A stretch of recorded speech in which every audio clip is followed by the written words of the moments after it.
ৰংজুলিত হোৱা নাও দুৰ্ঘটনাৰ খবৰ ল'বৰ বাবে মন্ত্ৰী অশোক সিংঘাল আৰু মই ৰাতিপুৱা ৰংজুলিলৈ গৈছিলোঁ আৰু শোকসন্তপ্ত পৰিয়ালবৰ্গক সমবেদনা জনোৱাৰ পিছত গুৱাহাটীলৈ উভতিছোঁ।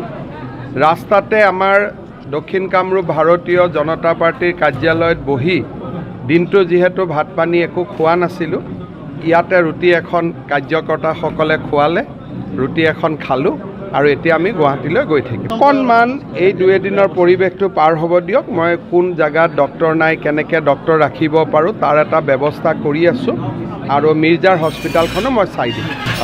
বহুত সময়ত কংগ্ৰেছৰ পৰা বহুত নেতা বিজেপিত আহিছে আৰু এনেকুৱা বহুত নেতা আহে যিসকলে বিজেপিত আহিব খুজিব।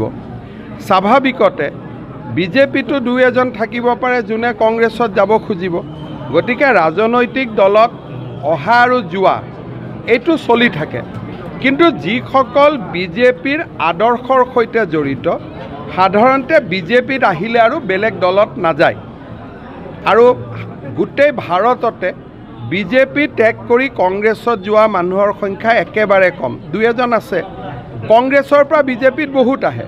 এইকেইদিন মই ৰাজনীতি নাই কৰা, উন্নয়নমূলক কাম, বানপানীত ব্যস্ত আছোঁ। জানুৱাৰী ফেব্ৰুৱাৰীৰ পৰা আকৌ আগৰ দৰে কংগ্ৰেছৰ পৰা বহু সংখ্যক মানুহ আমাৰ তাত আহি যোগদান কৰি দিব। কিন্তু এইকেইদিন মই যোগদান, দল ত্যাগ, আদৰণি এইবিলাক পৰ্বৰ পৰা অলপ দূৰত ৰাখিছোঁ, কাৰণ 3 মাহ লোকসভাৰ ইলেকশ্যনৰ কাম কৰোঁতে 3 মাহ আমাৰ অসমখন পিছুৱাই গ'ল, বহুত কাম মোৰ ৰখি গ'ল। সেইকাৰণে এই 3 মাহ মই অলপ কাম কাজ কৰি লওঁ।